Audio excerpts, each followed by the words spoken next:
Bonsoir Henri. Bonsoir Loïc. Un an après l'intervention d'une coalition arabe, le Yémen s'enfonce dans la misère et la désolation. La campagne militaire menée par l'Arabie Saoudite n'a pas produit les résultats escomptés. Les rebelles houthis tiennent toujours la capitale Sanaa. Et ce sont, comme toujours, Henri, les civils qui payent le plus lourd tribut dans un conflit qui semble totalement s'enliser.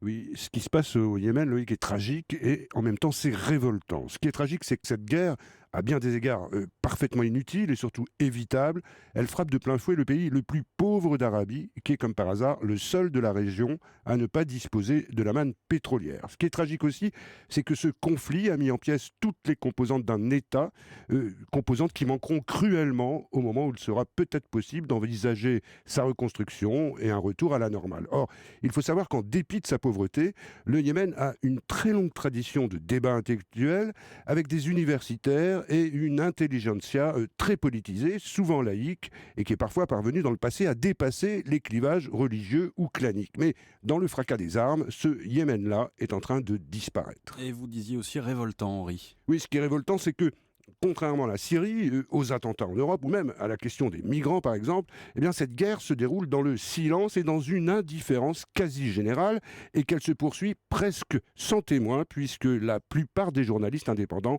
ont été contraints à l'exil, pendant que ceux qui sont restés vivent sous la menace et les pressions.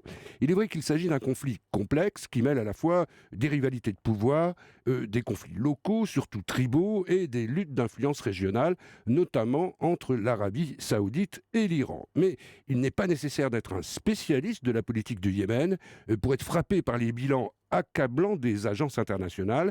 La guerre a déjà fait plus de 6000 morts, dont 3000 civils. Il y a aussi près de 2,5 millions de déplacés. Plus de 80% de la population vit sous le seuil de pauvreté et selon l'UNICEF, la moitié des enfants sont sous-alimentés, ce qu'on pourrait qualifier de pur scandale. Plusieurs organisations de défense des droits de l'homme ont aussi dénoncé des crimes de guerre. Qui est visé ? Alors, c'est principalement la coalition arabe qui a multiplié les bombardements aveugles sur des cibles civiles comme les écoles, les hôpitaux, les marchés et même les mosquées. Ces accusations ont été d'ailleurs corroborées dans un rapport de l'ONU qui estime que 60% des civils tués l'ont été au cours des bombardements de l'aviation saoudienne. Cela dit, la rébellion houthi ne s'est pas davantage distinguée par un respect plus scrupuleux du droit de la guerre. Ça aussi, c'est une évidence. En revanche, ce que dénoncent en premier lieu les ONG, eh bien, ce sont les livraisons d'armes en provenance des puissances occidentales qu'elles accusent de quasi-complicité avec Riyad. Le principe d'un embargo a d'ailleurs été voté par le Parlement européen, mais jusqu'ici, il n'a pas été suivi d'effet, et comme souvent, la réelle politique l'emporte sur la morale, d'autant plus facilement que l'opinion internationale tarde pour l'instant à se mobiliser. Et quels étaient les objectifs de l'intervention saoudienne et sont-ils au moins en partie atteints ? Alors non, les Saoudiens ont lancé cette opération pour réinstaller au pouvoir le président Hadi et pour chasser de la capitale les milices houthis, tout cela avec en toile de fond l'ambition de donner un coup d'arrêt à l'influence de l'Iran.